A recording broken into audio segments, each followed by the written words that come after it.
10, we have Goldberg, Mr. Hernandez, Mr. Kowski, Mr. Pacheco, Mr. Padilla, Mr. Zavornich. We have 7 members present. We need 3 for a quorum.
Call the roll.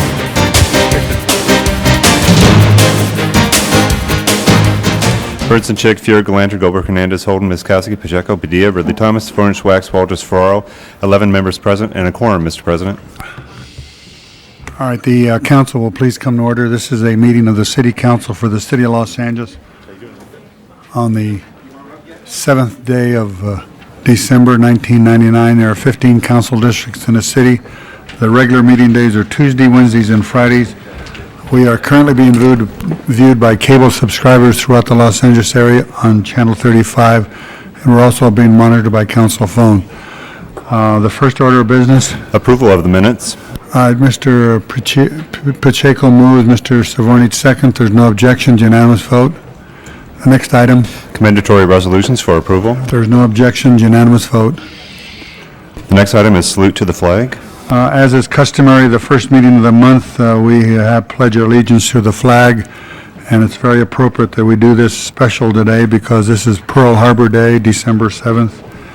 And after we complete the Pledge of Allegiance, would you please remain standing for the invocation by Reverend Monsignor Terrence Ritchie, Archdiocese of Los Angeles, representing the Los Angeles Interfaith Committee and the Catholic community of Los Angeles. Mr. Padilla, would you lead us into the Pledge of Allegiance? Right hand over your heart. I pledge allegiance to the flag of the United States of America and to the republic for which it stands, one nation, under God, indivisible, with liberty and justice for all. Monsignor. Our Creator, source of integrity and hope, we stand before a very uncertain future, which makes for a very challenging present. A city which may be split up, a new charter which changes the world we're used to, a troubled school district, a host of problems only slowly defining themselves. Give us fresh vision to see these challenges in the light of what can be done, the courage to bear the cost of doing what will help most, and the humility to keep looking to you for guidance. Bless these proceedings and all who are involved with them today. Amen. Monsignor, thank you very, very much.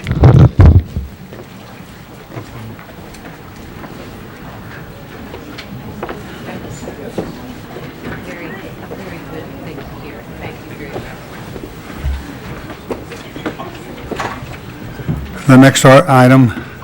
Mr. President, item number 23, a request to continue that matter one day until December 8th.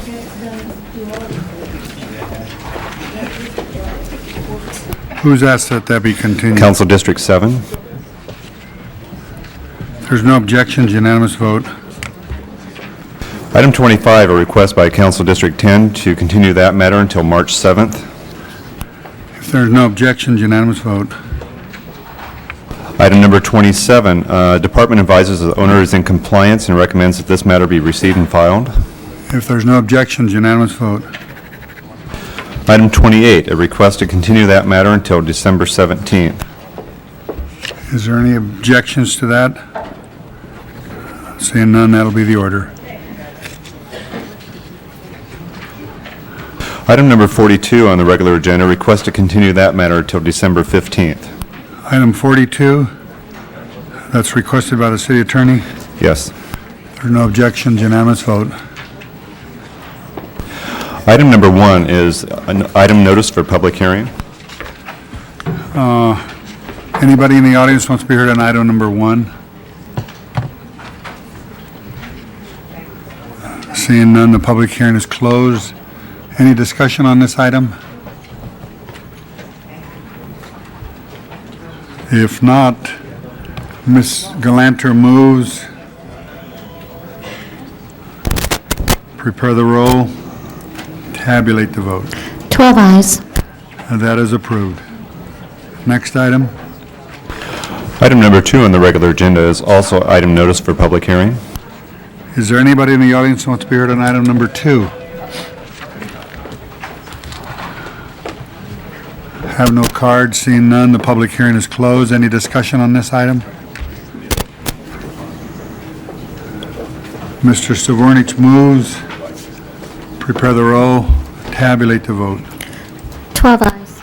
That is approved. Next item. Item number 3 on the regular agenda is the item notice for public hearing.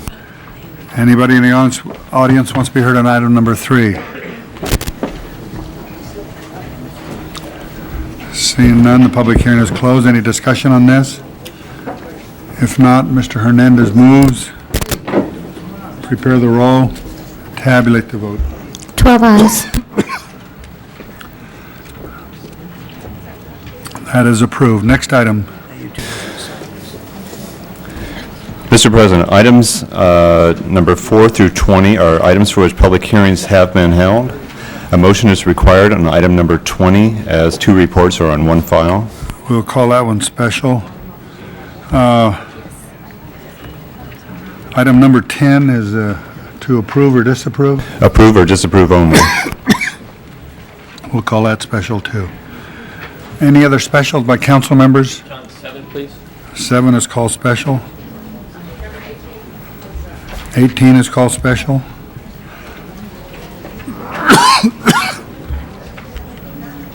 Any others?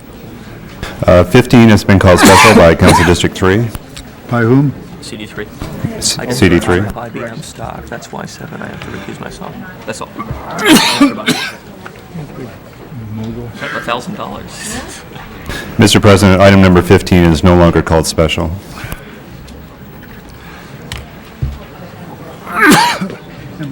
Water. All right, we have 4, 5, 6, 8, 9, 11, 12, 13, 14, 15, 16, 17, 19. Prepare the roll.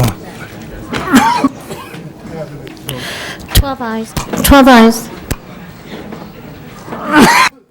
Those are approved. Next item. Mr. President, on the regular agenda is items number 21 through 40, with the exceptions of 23, 25, 27, and 28, which have already been acted on. Item number 31 has a new report that has been distributed, and motions are required on 32 and 33.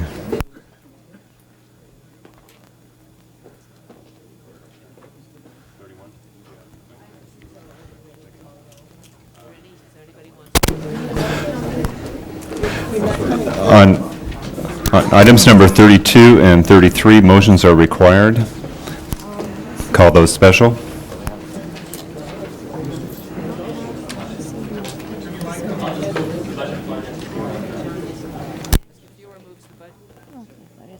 Mr. Fewer moves the Budget and Finance report on item 32 and 33.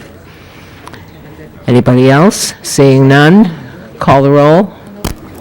Open the roll. Close the roll. Tabulate the vote. 12 eyes. Let's do those. Okay, those are adopted, and the next item. Now, what happened to 31?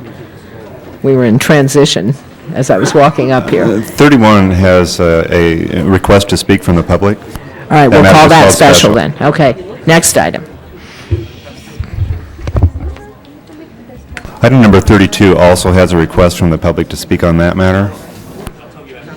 So number 32 is also special. All right, so then, I thought we just voted on it. So let's Oh, reconsider reconsider that, and we'll 32. call that special as well. Without objection, that's item 32 is reconsidered. Okay, next item. Item number 7 called special. Mr. Councilmember Fuhrer. Because I recused myself. All right, Mr. Fuhrer is, please excuse Mr. Fuhrer. And anybody else wish to be heard on item 7? Seeing none. No, I know, but he's now out of the room. He's excused. Ms. Misikowski moves. Open the roll. Close the roll. 11 ayes. Thank you. That's approved. Next item. Item 10, I believe, was the next. Item number 10 is called special. Who called that one special? Or is that a card? Wait, hold on, one at a time. Who called item 10 special? Item 10 was called special by the President of Says the approve Council. or disapprove only. The President of the Council called that special. Somebody's got to make a motion. The motion is required to approve or disapprove that matter.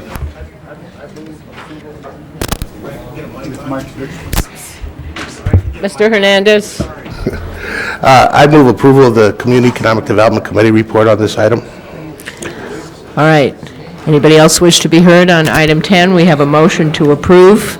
Open the roll, close the roll, tabulate the vote. 12 eyes. Thank you. That is approved. Okay. Item next. number 18 called special by Councilmember Miskowski. Ms. Misikowski, would you push a button, please? Thank you, Madam President. I just wanted to call to the attention that what we have, and what this is the first item of many we will receive, is well over a year ago, we had a request from the City Council to create an internal fire department working group to look at the issue of the helicopter issues and the whole air operations. There has been submitted a final report from the Air Operations Work Group internally from the LA Fire Department. At the same time, there has been recently submitted an audit by the state of the city's fire department helicopter operations. They are remarkably consistent.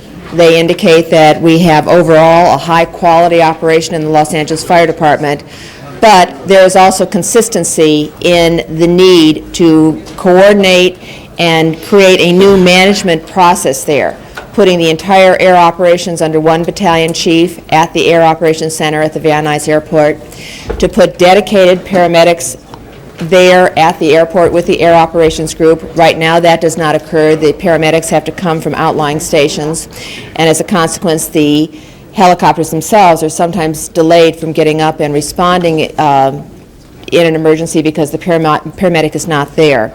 So consistent throughout the reports and the audits, and in addition to that, there are a number of other management recommendations that the Public Safety Committee has asked that the Fire Department come back with the CAO for how we shall implement a number of these other items. But overall, what this is a recommendation to authorize the transfer of funds from the unappropriated balance that the council itself put into the unappropriated balance this last June for our budget, $750,000 for specifically this purpose. So now that we've had the report, there is consistency of a recommendation that we need this particular kind of staffing dedicated to the Air Operations Group. This committee recommended unanimously that we transfer that fund and authorize these positions to go forward. It was waived from Budget and Finance Committee. Mr. Fuhrer sat with Public Safety Committee in a joint committee session for this process, and I just wanted to bring it to your attention, one, that we are taking this first step with the authorization of the positions and the transfer. But then beyond that, that there's much more to be done in terms of the overall management and upgrading of the city's helicopter, and particular its whole air operations support division. And I am ready to answer any questions, and most specifically, what I'd like to recommend is that each member of the council look at the final report by the LA Fire Department Air Operations Group, because we will be bringing in many other management decisions through the next year to implement all of the items that are recommended there. Perfect timing. So you're moving approval? Yes. All right. Anybody else? Yes. Hold on here. Well, could you push your button? Not showing up here. Not showing up? Oh, that's why. Okay, there we are. All right, Mrs. Chick. Yeah. Well, I'm happy to support my colleague's motion to adopt 18, but I did have a couple of questions of staff, preferably fire department staff and also CAO staff. And as you're coming to the table, I'll ask my questions.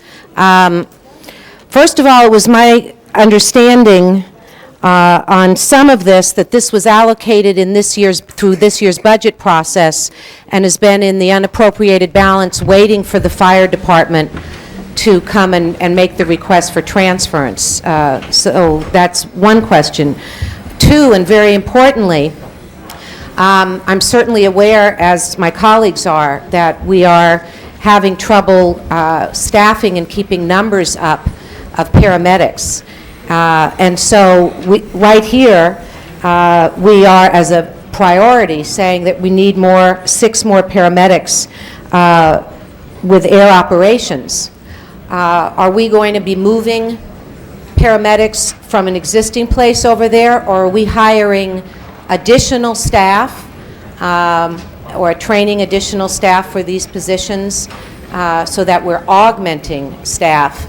And the last question, and to you and/or the CAO, in order to do this and to go forward with these funds, is there anything that the department is having to move around in exchange, and therefore this is not a 100% augmentation of staff and dollars? And those are my questions, because I want this to be a total plus an augmentation. The department needs resources. Air operations has been needing resources for a long time. So, if you could answer. Gentlemen. I'll see if I can handle those in order. Assistant Chief Dean Cathy, Assistant Bureau Commander, Emergency Services for LA Fire Department. In answer to your first question regarding the funds and the unappropriated balance, that is correct. Money has been placed in there Through the budget process. Yes, for the additional positions that we're asking for, which is before you currently. With respect to the issue of paramedics, we are recommending 6 additional positions as part of that package. We have, currently we have 20, I believe it's 22 or 24 firefighters in the training process and soon to be out to the field, which is going to help alleviate some of our paramedic shortfall as far as personnel.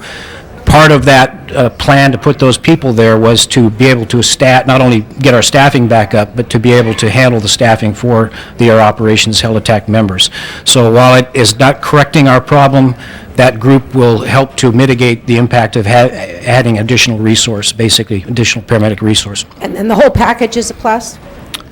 I'm sorry? There's no dollars or anything else being moved around to be able to do this, where we're giving something to the department, but we're taking something away? This is a total augmentation of staffing, dollars, equipment, et cetera? That's correct. I think the only cost we haven't identified would be just a very minor cost with upgrading an ambulance to a Okay, I mean, paramedic I'm ambulance. basically asking, in order to do this, has the fire department had to, for instance, give up buying new needed engine equipment? No, all this money was set aside by the council in the budget process last year, and it was waiting for the approvals, the audits to be done, and that's where we're at now. So this does not rob Peter to pay Paul at all in our budget. This was all separate. This was planned for, and now, okay, great. Well, Thank you. I was going to support it no matter what, because I know you need it, but that's the answer I was looking for, that it's an augmentation. Thank you. Mr. Wax. Yes, and as Councilman Misikowski here, This obviously came with the unanimous vote of our Public Safety Committee.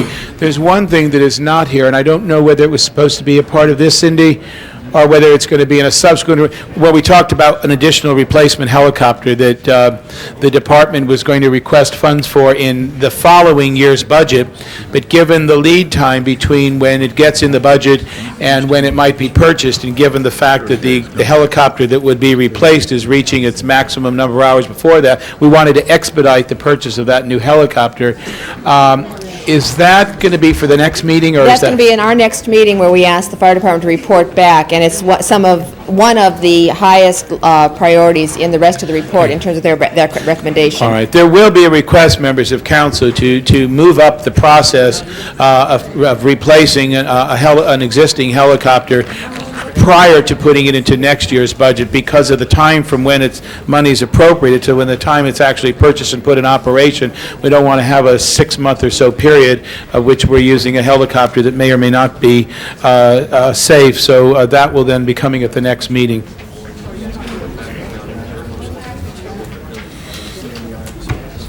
Mrs. Chick for the second time. Yeah, just, Mr. Wax, since you were part of that committee and that decision, was it at the committee's initiation to step up the acquiring of the helicopter? Yes.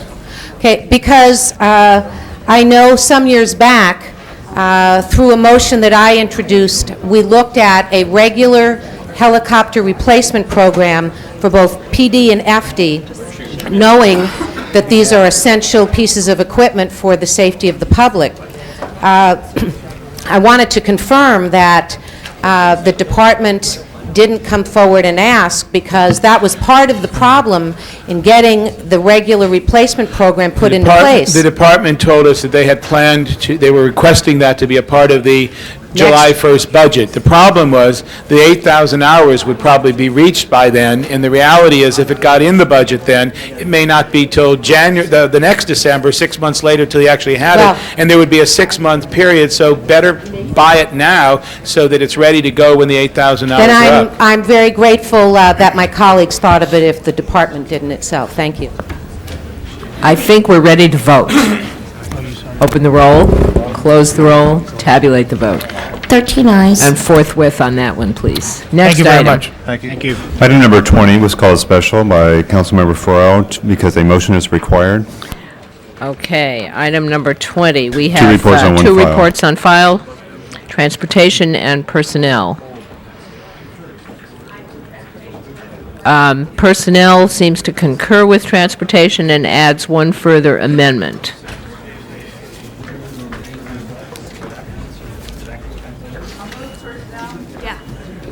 Is that okay? Anybody have any objections to that? No.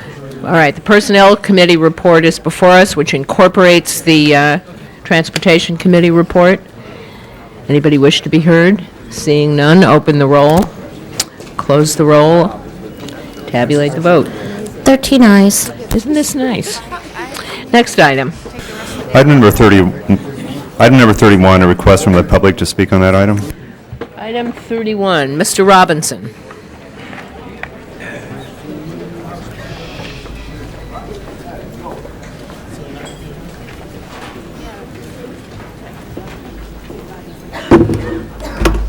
Pardon me, new system, we finally have our metal detector there. Of course, I'm behind schedule as usual. Well, catch up, because we have a whole bunch of these coming up in a row. I missed the University of Michigan's bell letting me know what time it is here.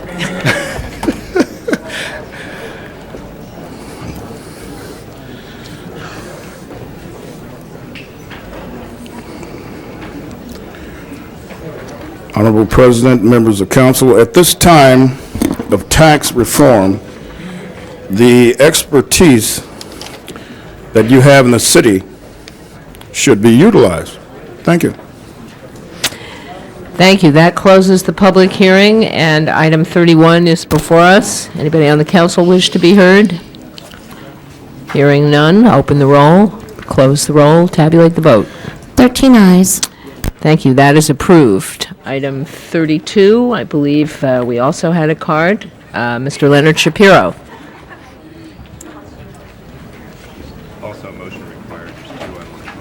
Okay. Madam Chairman and council members, item number 32 concerns the expenditure of $581,561. This is the matching fund down payment on 3 projects, which you have selected here: South Central Sports Activity, Rancho Cienega Child Care, and Victory Vineland Child Care Facility. The thing that attracted my attention on this is it's a funny way to finance a down payment. You're putting this matching fund payment on, but you're borrowing the money from future salaries that are set aside to be paid to various people. And then you're saying that this funds that you're putting out is going to be, the funds are going to be replenished by 2 of them by the LAUSD, the school district, who's got troubles over their head, and the other one will be replaced by Community Development Block Grant Fund. You're also instructing the people to take a look at where all the other money is available from that can be used in different cases to replace this. All I'm saying is, this is a funny way to use matching funds, which are set up by the government, that you put up so much money and then they'll put up 90% of the rest, and you're having a tough time getting it, so all of a sudden you're grabbing from future salaries from to the departments. As again, I say it's a strange way to do financing, Mr. President. Thank you. The public hearing is closed. Any discussion on this? Mr. Fuhr's moved 32B. Yeah, Mr. President, if I could speak on this item. Mr. Hurnett? I just wanted to clarify some of the statements made. Part of our reality is the funding mechanisms for these projects. One of them, for example, we're anticipating that the school district, in its process of getting funded, would be able to take over some of the child care costs as part of the match. We were also anticipating, in order to move it according to the Prop K regulations, the bond assessment, we basically put in place a vehicle that said we had to have the match up front. And so the vehicle we used to create the match was because of our concerns of these being good projects that would be funded ultimately. The problem is a series of months. We have a June deadline for purposes of funding, and at the same time, for purposes of Prop K's assessment, we have a December deadline, and that's why the vehicle that was being used that Mr. Shapiro was describing. And we backed it up also with the potential of using the block grant if that was what was going to be needed. Okay, we have a motion by Mr. Fuhr on B, prepare the roll, tabulate the vote. 13 ayes. That is approved. Conrad, we're going to take special one. Mr. President, currently before you is Special 1. Findings need to be made by the city attorney. Ms. Weingart? Thank you, Mr. President. The Board of Recreation and Parks Commissioners is scheduled to award a construction bid to DJM Construction Company tomorrow at their meeting to improve the Venice Ocean Front walk. It is the only date that they will have a quorum this month. It was discovered last Wednesday that the project is $1,250,000 short. There is money available, however, it must be appropriated before Rec and Parks Commission acts tomorrow. So you need to make the findings that there's an immediate need to act, and the need to act arose after the posting of the agenda. Okay, prepare the roll on the findings. Tabulate the vote. 13 ayes. Okay, the matter is before us. Ms. Galanter? Thank you, Mr. President.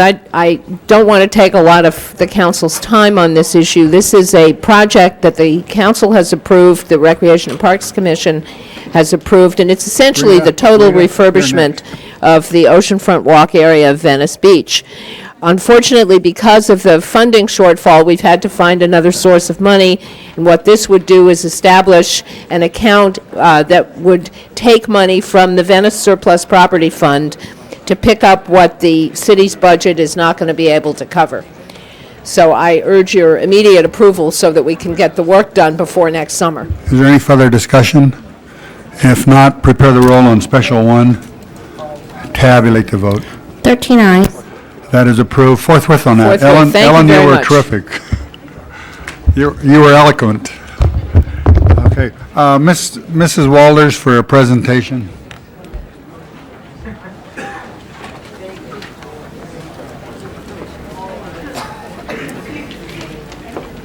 Thank you, Mr. President. I'm going to ask Mrs. Ann Smith to come forward. She is the General Manager of the Department of Aging, and she will make a statement about the Home for the Holidays program that's sponsored by her department, and Southwest Airlines enables it. We do this every year, and it's a delightful thing to do.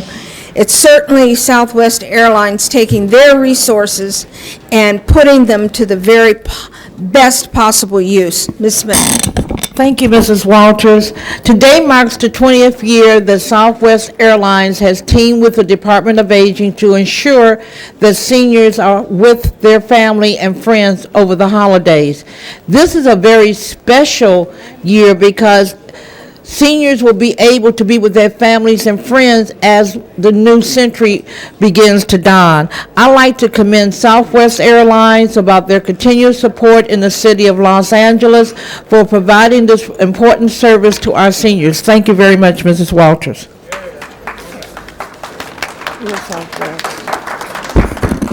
All right, we have Ms. Kelly Brotman here, who is the Los Angeles Marketing Manager for Southwest Airlines, and I'm going to ask her to make the introductions of the people who are receiving the tickets for this trip. Good morning, City Council. I'm very honored to be here today. This is, again, our 20th year with the Home for the Holidays, and I have 10 of our 15 winners with me today, and they're going as far on their trips as far as Florida, Baltimore, Islip.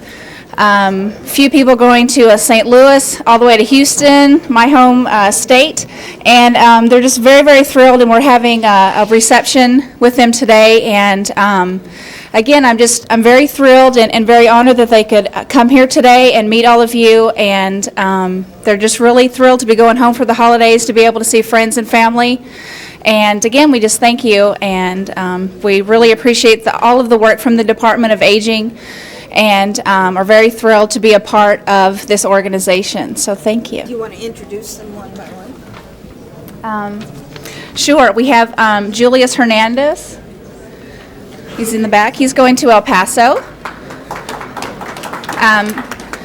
Norbert Lee is going to St. Louis. Mr. Henry Brookins is here. He's going doll the way to Mississippi. We have Frederick Gaines here today. He's going to Houston. William Dozier is going to Florida. And Naj Merchant is with us today. He's going to Chicago. And we have Miss Delphine Jones behind me. There she is. Okay. Let's see, who else we have here? Walter. He is going to all the way to the East Coast over in the Baltimore area. Bertha Smith, there she is. She's going to the Kansas area. And who did I miss? Earlene. Oh my goodness, I miss Miss Earlene. She's going to the Midwest as well. And we're just very thrilled that they are going on Southwest Airlines to get to go see their friends and family this year for the holidays. So thank you. Well, again, we appreciate Southwest Airlines very much for this really innovative program recognizing our senior citizens at a great time for them to get together with family and friends that they've not had the opportunity to do for many years. Thank you all for coming down, and enjoy. Have a good time. Thank you. Okay. Thank you, Southwest Airlines, and thank you, Mrs. Walters. The next item. Item number 35, there's a request from the public to speak.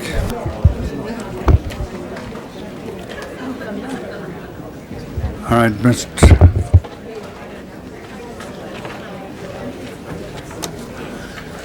Mr. Shapiro, Mr. Robinson. Mr. Robinson, go ahead.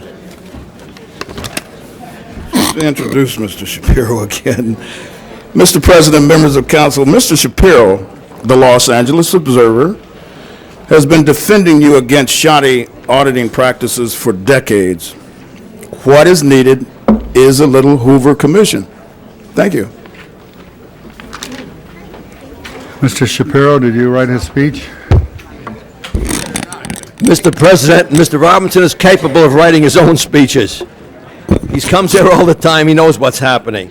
More than I might say about some other people. But, Mr. President, on item 35, it concerns the audits, the audit policy of the City of L.A., which I have been hammering away on for a long time, and which you have finally decided to do some changes.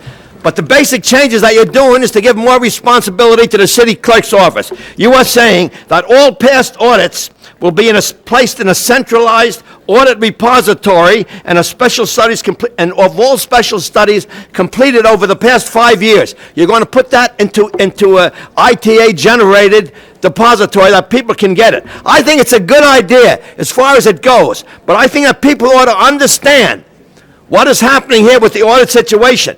You can't run away from the basic function that you're going to do something good and do it in such a way that's almost guaranteed it won't work. You're telling the clerk they have to report back to you every 6 months on the status of all the audits that are generated by the auditing department and supposedly by the CAO's department.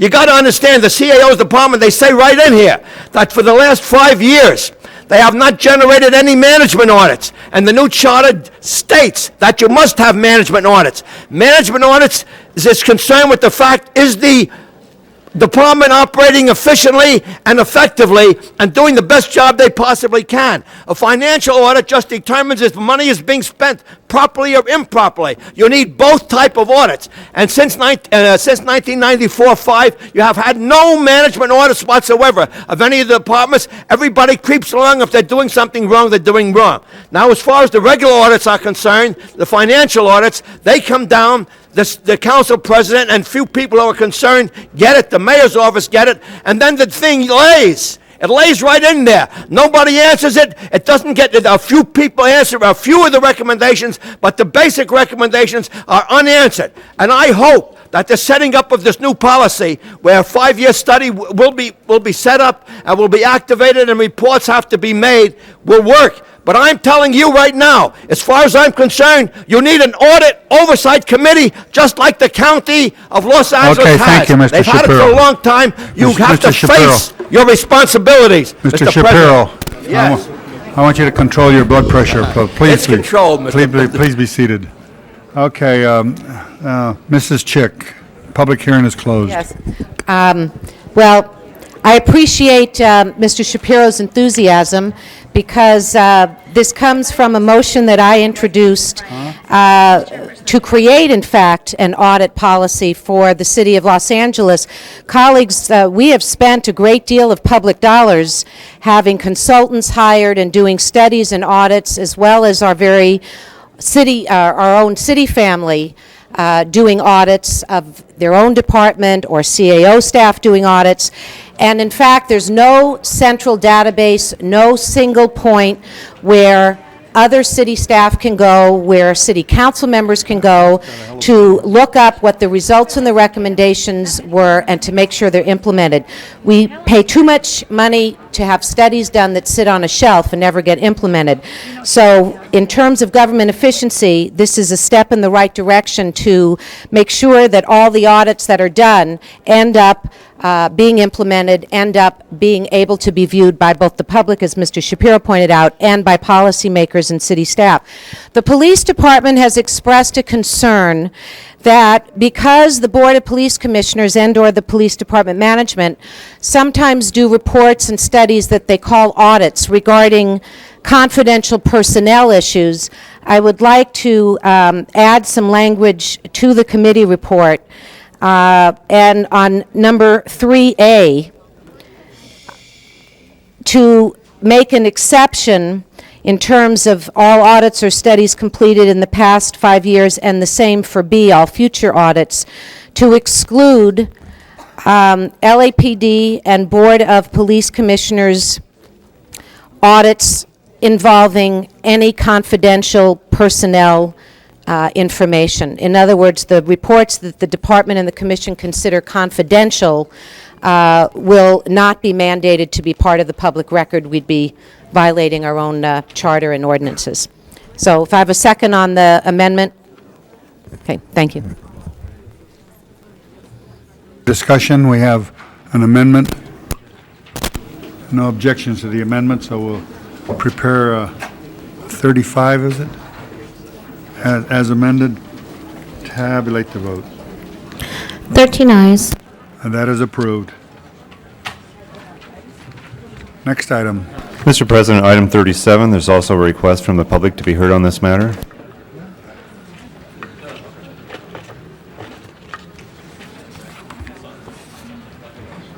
Tom Campbell.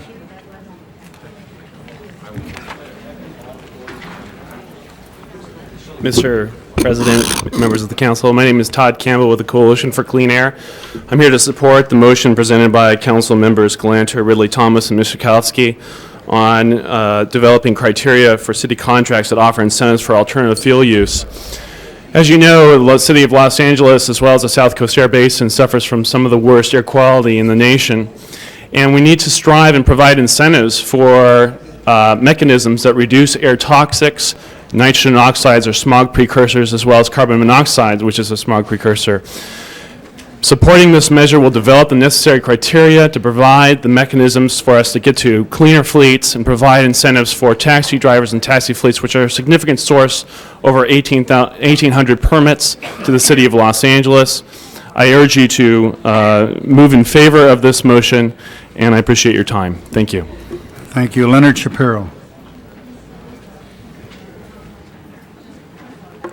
I concur with the sentiments of the previous speaker that this motion before you, number 37, should be concurred in and should be placed into effect and just be used as a base for further innovations. There is no question that the city of L.A. knowingly just lost its title, the smart capital of the USA, to Houston, but still there in second place and still fighting, knowing that we have to face up to this problem. It is one of the basic problems that LA has to face up in the new millennium. No question about it. But we're not handling it in exactly the correct method. It should be done more effectively. I agree with the fact that all people, that first of all vehicles of the city should be non-polluting vehicles. You shouldn't use dirty diesel under any condition. They should be changed as quick as humanly possible because there's too many carcinogenic agents thrown into the air, and 50% of all the carcinogenic agents that's coming there from moving vehicles come from diesel, and we got to be aware of this. Mike Fuhr was aware of this when he proposed a motion that no vehicle come into the Granada Hills dump if they didn't use clean diesel. They couldn't use dirty diesel and still use it. That's a good method of starting the ball rolling. This is another good method of starting the ball rolling because it's so past due. And we have to be more aggressive in our efforts to put clean vehicles on our street. We have to make sure that all the city's vehicles are clean. We have to make sure that all contractors who use vehicles, who deal with the city, use clean vehicles. We have to show that we're not fooling around with this anymore. And we got to understand, learn about what is clean fuel and what isn't. Methanol hasn't worked out right. The the MTA worked on it. It didn't work effectively. It's not to be used anymore. But we know we got to use natural gas. We know we got to use electric batteries as much as possible, driven cars. And we know we got to use hydrogen, which is a new time mechanism that's being talked about. But if we do this, we'll show the people we're not fooling around. And we want to make sure that Houston keeps its policy. Let us vote on this thing, Mr. Shapiro. The sooner we vote on it, the better it'll be in effect. David Handrund. I hope your speech is not as long as Shapiro's. Certainly not, sir. Good morning, members of the City Council. My name is David Harridan, and I'm here today representing Pickens Fuel Corp., the company I work for. Pickens Fuel Corp. Is in the business of designing, owning, and operating natural gas fueling stations for our customers. I'm here today in support of the Council's motion to require or encourage the use of alternative fuel vehicles. I'd just like to bring up just a quick couple of points, first on the cars themselves and second on the infrastructure that fuels those vehicles. First, some of the objections related to natural gas or alternative fuel vehicles are range, performance, and cost. And I'd like to just quickly address those three issues. Range. As taxi cabs, the choice vehicle would be the Ford Crown Victoria dedicated natural gas vehicle. That vehicle, without the extended range option, has at least 150 miles of real-world range. With an additional tank, it can go up to 300 miles. In fact, I drive a dedicated natural gas vehicle, and I can go from Los Angeles to Modesto with only having to stop for fuel once. And certainly we have other members of our staff that have gone as far as San Francisco and Sacramento as well. Second, I'd like to mention performance. People claim that these vehicles do not perform well, they're slow, they're sluggish, so on and so forth. But in fact, these vehicles are being used by several police departments as black and white cruisers here in Southern California. Two of those departments would be the City of Seal Beach and the City of Long Beach, and those vehicles are performing exceptionally well. I would argue that if they can work well in a police department, they can certainly work well as a taxi cab. Finally, I'd like to address the issue of cost. These vehicles do cost more, but there are numerous grants out there, including the grants from the AQMD. In fact, there's a new grant program out from the State Energy Program that's being used to fund 140 taxi cabs that are going to be deployed in Orange County for our American Taxi. Just finally, I'd like to address the issue of infrastructure. Some have argued, I'll wrap up real quickly here. The issue of infrastructure is expensive, but our company, using our own capital, can design, build, and operate natural gas fueling stations for our customers. And there is existing infrastructure throughout Southern California, from Santa Monica to UCLA, LAX, West Hollywood, soon to be in downtown. There's numerous fueling stations in the South Bay area and also in Orange County. So taxi cabs can certainly go anywhere their customers are and get fueling as needed. I urge your support for this motion, and I thank you for your time. Okay, thank you. The public hearing is closed. Mr. Savornich? Yes, thank you, Mr. President, members of the council. I too rise to support this today, and I compliment the maker of the motion, Ms. Galanter, for bringing this forward. Just had a couple of questions in regards to what we are requesting that come back to the council committees. One of the things to which I want to make sure is that we are going to be offering incentives in regards to individuals or companies that develop or participate in programs which are eventually developed. One of the things to which I want to make clear is if we're going to be offering incentives, are we going to be dinging companies or individuals that do not embrace the incentives that are offered, rather than we're going to be giving some type of bidder's preference to ones that do? And the only reason that I ask it is that when we tried alternative fuel vehicles in the Los Angeles Police Department, the measure of success wasn't what we thought it was going to be in regards to equipping our police cruisers. In fact, we ran into some problems. And so the only question that I would have is that I don't have a problem as much in offering incentives that people participate in the clean fuel vehicles. I just want to make sure that those, for whatever reasons, choose not to participate, that they're not penalized, or that they're dinged, or they're not, they put themselves at a competitive bidding disadvantage for not participating. And I would just hope in the spirit of all this going forward, that doesn't happen, that's all. Ms. Galanter?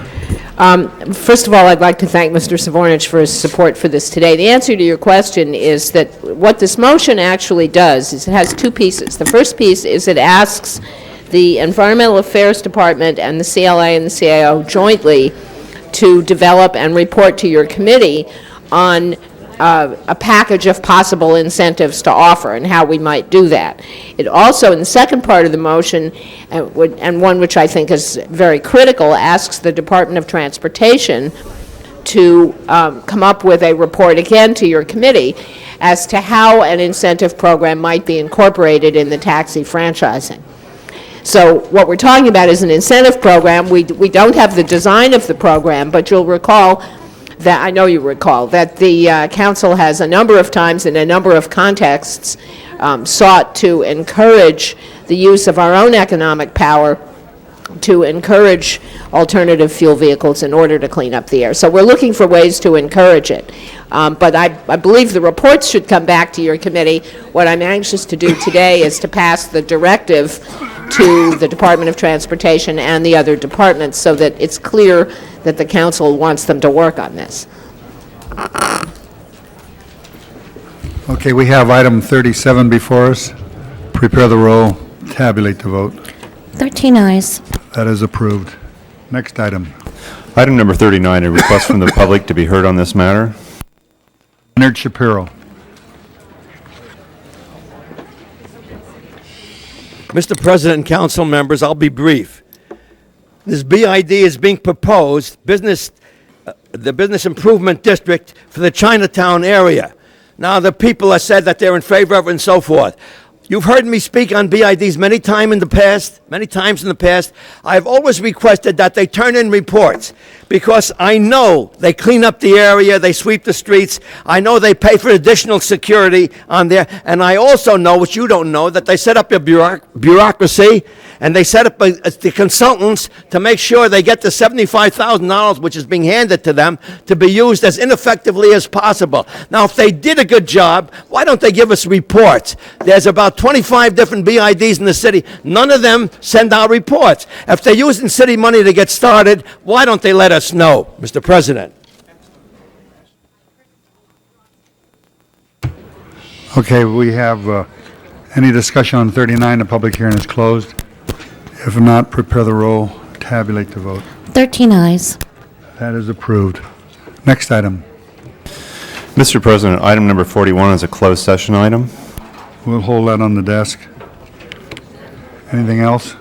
Motions for posting and referral. There's no objections, unanimous vote. Request to be excused from attendance at council meetings. Councilmember Fuhr requests to be excused on Wednesday, April 5th and Friday, April 7th. This meets policy for personal business. What days? April 5th and April 7th. Plan ahead. Unanimous vote. Okay. Councilmember Walters also requests to be excused on April 7th for city business. This meets policy. Unanimous vote.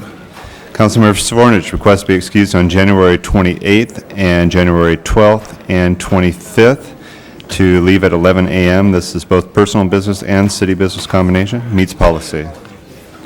If he gets here on time, we'll excuse him. Unanimous vote. And Councilmember Ridley Thomas requests to be excused from Tuesday, December 7th meeting. Unanimous vote. Next item. Currently before you is a closed session item. Oh, we have the public. Mr. President, now is time for public comments on items which are not agendized. Okay. We have Richard Robinson. Mr. President, members of council, render unto Caesar those things that are Caesar's. In this advancing spiritual age, God is giving the best country, state, and city in His creation an increasing national budget surplus. It is providing the wherewithal to solve America's greatest problems, from Superfund projects to assisting our mayors' neighborhoods. The increasing number of choices being given the city's diverse peoples, the increasing opportunities to enjoy the American dream afforded by charter reform, and now tax reform, is the solution.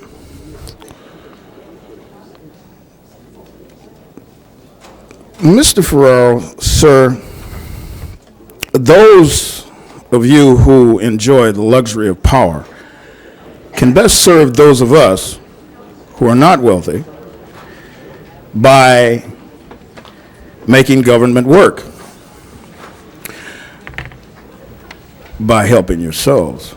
You and our mayor are being attacked by those who do not want government to work. They deliberately create strife between council and mayor, between government and the governed. Remember that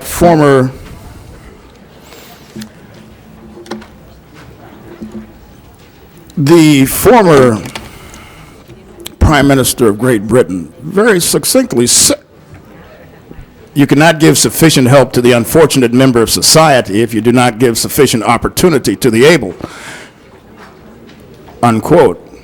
We can't redistribute the wealth, obviously, if we do not create wealth. Thank you.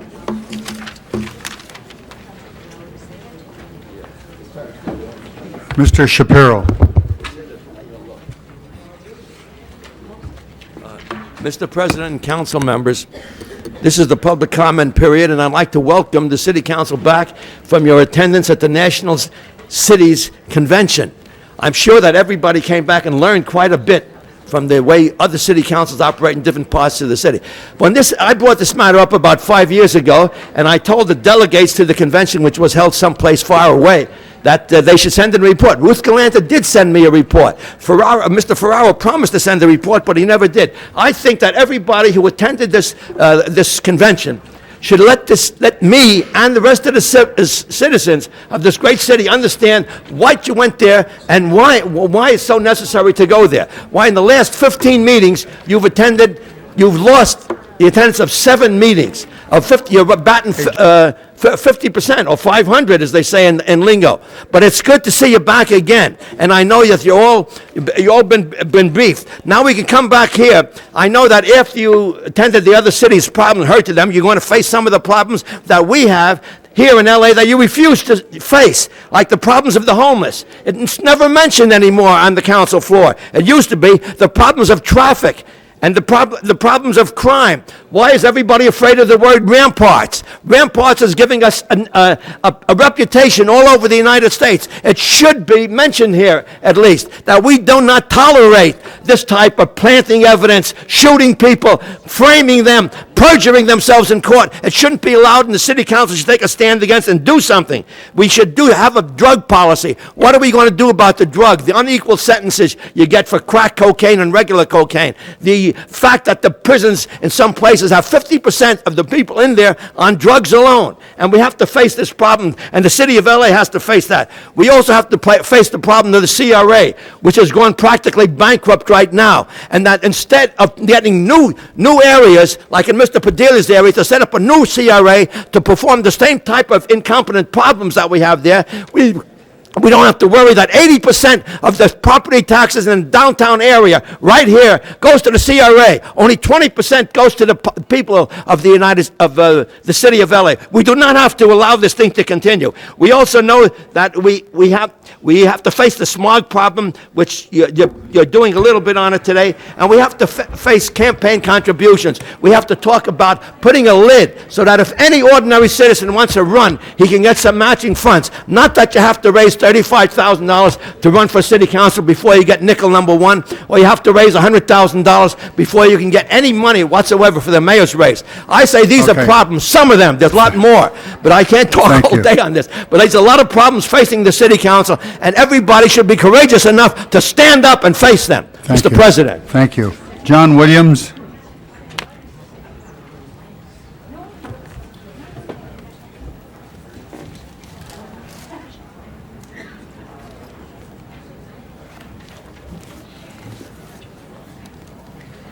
This matter concerned this. In fact, she came and got the phone and gave it to me. Yeah. First, you're going to talk with her, okay? Okay. All right. Have a Merry Christmas. All right. Janetta. Yes? I'm sorry. Sorry about what? I felt your apologies for lying on you. Okay, this matter concerned corruption and abuse in the police department. It all started because a bunch of gang members was selling dope around the apartment, and people was coming around day and night, all through the night, asking for money. So I had confrontation with a stranger at my back door, just coming from the schoolhouse with my daughter.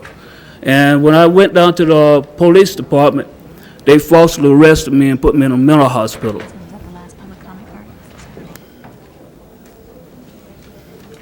And the whole issue is that I would like investigation. Write a letter to the police department or the city attorney, or to... I went everywhere and I faced discrimination. Okay. And I also found out that I'm not the only one. There's a whole many more people. Okay, thank you. No, I would like the investigation. Who can I see? Where do you live? I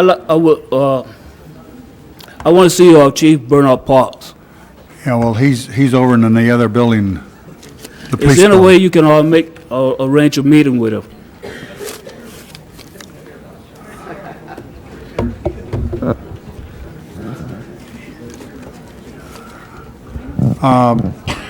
You talk to the sergeant, he'll tell you how to do it. He's a member of the police department. Yeah. But I went through all of those. I went to everyone, and I didn't receive no help. Okay, thank you. So what is your power concerning this problem? What is my problem? No, what is your power concerning this problem? If you write a letter to the city of Los Angeles, the city clerk will. You know, look into some it. people can't write, and some people just can't afford a piece of paper because they got limited income. In other words, there's no one out there representing people that being abused, you know.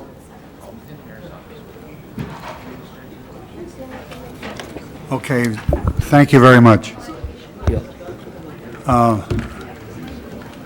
That closes the public hearing. We are going into executive session, so all those people not involved with the executive session, please leave the council chamber.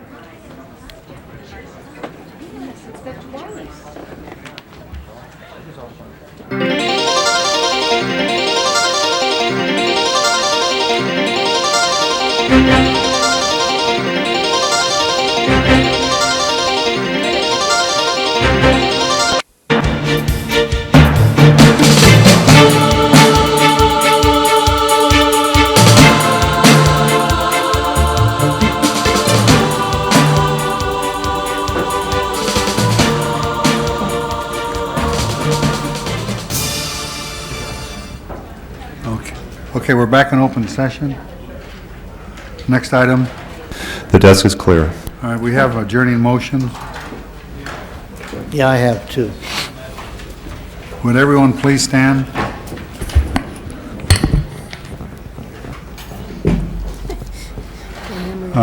I'd ask that we adjourn in memory of Ralph Oliver Wilcox, who passed away. He graduated from the University of Southern California, where he was a football player in the 1930 team. He left the university and chose the insurance business for his career and became associated with Travelers Insurance. He leaves his wife. And I'd ask also that we adjourn in memory of Donald Leahy, who passed away. He and his partner started West America Construction Company. He leaves a sister, Patricia Van Avery. Mr. Burnson? Yes, I'd ask that we adjourn in memory of Jamie Cohen, who was 46 years old and passed due to complication of juvenile diabetes on Thursday, December 2nd. She's survived by Earl Cohen, her husband. They resided in Northridge. Also by Maurice and Rose Carl, who are parents, and Gerald and Norma Cohen, in-laws, also of Granada Hills. Also, I have one other. I don't have the paperwork, but I'll give it to the clerk tomorrow.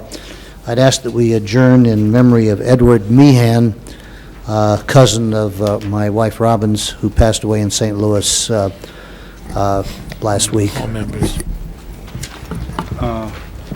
Mrs. Chick, Mrs. Galanter. I have three, Mr. President. First, I'd like to ask that we adjourn in memory of Edward A. Schulte, who was known as Dick, who was a resident of Playa del Rey. He was very involved in the development of Westchester and parts of the San Fernando Valley, and for more than 25 years served as the private accountant and secretary to Fritz Burns, who... Who was this? Dick Schulte. Yeah, I'd like to be a second on that, please. And just, this is, follows by only a few days, adjourning in memory of the other gentleman who was very involved with Mr. Burns as well. Mr. Schulte was born in Los Angeles in 1915, graduated from Beverly Hills High School, served in the Army during World War II, and was stationed in the Galapagos Islands. He is survived by brother Joseph, a sister-in-law Zima, 3 nieces, and 4 nephews. He will be buried at sea. Then I'd like to ask that we adjourn in memory of Dr. J. Sadeva, who was a thoracic surgeon, also a resident of Playa del Rey, who was unfortunately murdered in his home last week. Two suspects, I think it's two, came armed with handguns, entered the home, tied up the housekeeper, shot the doctor, and then fled. And the police are still looking for them. Dr. Sadeva was a very active member of the Westchester Rotary Club for 19 years and served as president for 1991-92. He's survived by his wife, another Dr. Sadeva, and his son, who attends UCLA. And finally, I'd like to ask that we adjourn in memory of Sarah Lee Baxter, who lived in the Marina. She was a retired LAPD civilian police service representative, and she is survived by her husband, retired police officer Barry Solon. Ms. Goldberg. Yes, I just wanted to note the passing of two individuals. The first is Jean Shaw, who, if you ever did anything in the area of reading and how people read and readability and phonics and whole word and any of that, you read Jean Shaw's works. She was a person who was a strong advocate for phonics instruction, but also believed that children needed whole language as well. She was one of those people who could see that both strategies were necessary. She wrote a great number of books, and she really was an extraordinary, she was one of the people who was an advisor to the creators of Sesame Street, for example. I mean, she really has made a major impact in how people understand reading and teach reading. And she will certainly be missed. The other person I'd like to note the passing of is Rose Bird, who was a Supreme Court Chief Justice and a person who had the hardest time of probably any jurist in the state of California, believing that the death penalty was not an appropriate punishment, for which she was recalled, among other things as well.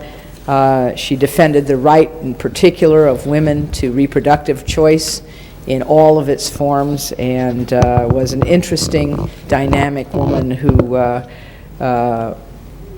really, I think, had one of the most extraordinarily difficult public careers of anybody in public life. And a lot of us admired her courage and her efforts.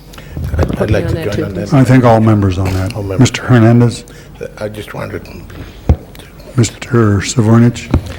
Thank you, Mr. President, members of the council. I would like to ask that we adjourn in memory of Melina Renee Rance Neal, who recently passed away at the very young age of 33 years young.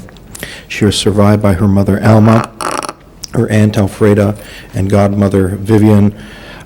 Melina was an attorney by profession who passed the bar here in the state of California on the first try, and was taken much, much too early in her life.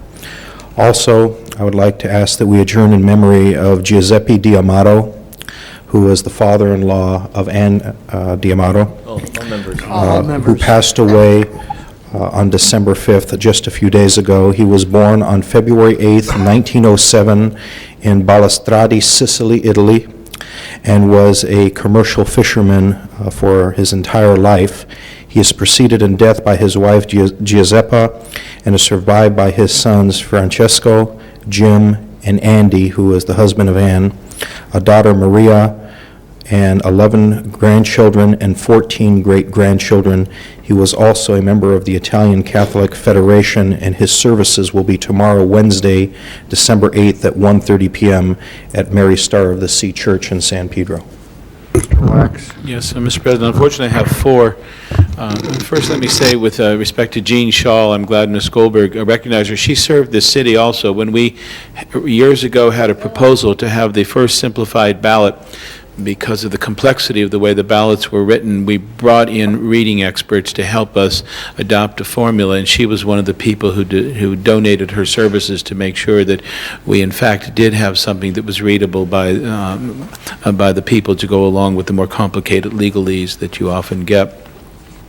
First, I'd like the council to adjourn in memory of Bernie Mervell, who was my father's investment advisor and a longtime friend of the family. A wonderful, wonderful woman, Dorothy Routh, who not only obviously the mother of my good friend Doug Routh, but who devoted herself to many, many, many youth organizations, particularly through the county probation department, to which she just sort of gave herself full time, and also was an exquisite woman who wrote and composed poetry and just led a beautiful life. And she passed recently. Frankie Schneider, who probably has spent her life in community organizations.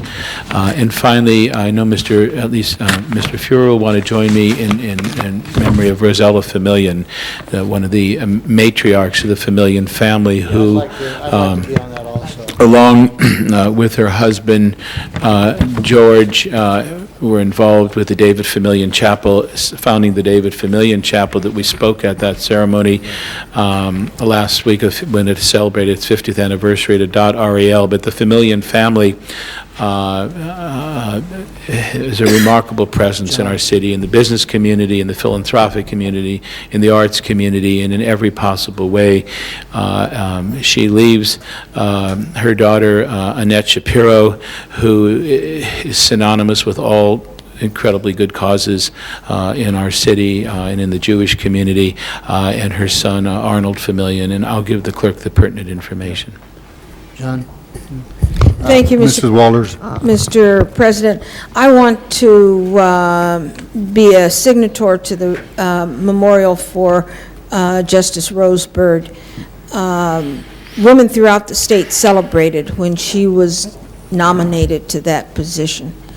All women, I think, were very proud of the elevation of a woman to that job, and she in turn was an advocate through her decision-making of gender equality, and certainly an ardent civil libertarian and civil rights person. And I personally felt that it was just a tragedy of gross proportions when she was recalled along with the other two justices who were recalled with her. I know a lot of people still believe that it was the death penalty issue. That's what the upfront issue was. But I recall seeing our mayor on a television program with Jess Marlowe early one Sunday morning. He said it wasn't the death penalty, it was her business decisions for which he opposed. And that's the reason he was opposing her. And I think that the judiciary in this country, that we're in a real terrible place when we start recalling justices on business decisions, on gender decisions, or anything else. We've had some pretty right-wing folks on the court that have never been recalled. But this woman, who in her last days on the court stood almost alone, and she was a giant of a person in my book, and I was really sorry to see her pass. Mr. Burnson. Yeah, I just want to add one thing on the Famillion family. Everybody recognizes the fact they were patriarchs of the Dot Ariel, where my daughter teaches now, but before that, they were patriarchs at the Breed Street Shul. Yes. Which, when I was attending and bar mitzvah there, and so I just want that noted, okay? Which this council, by the way, provided the inspiration and the means of saving that for the historic Jewish community. Call the roll. Yes. Aye. All right, the council is adjourned.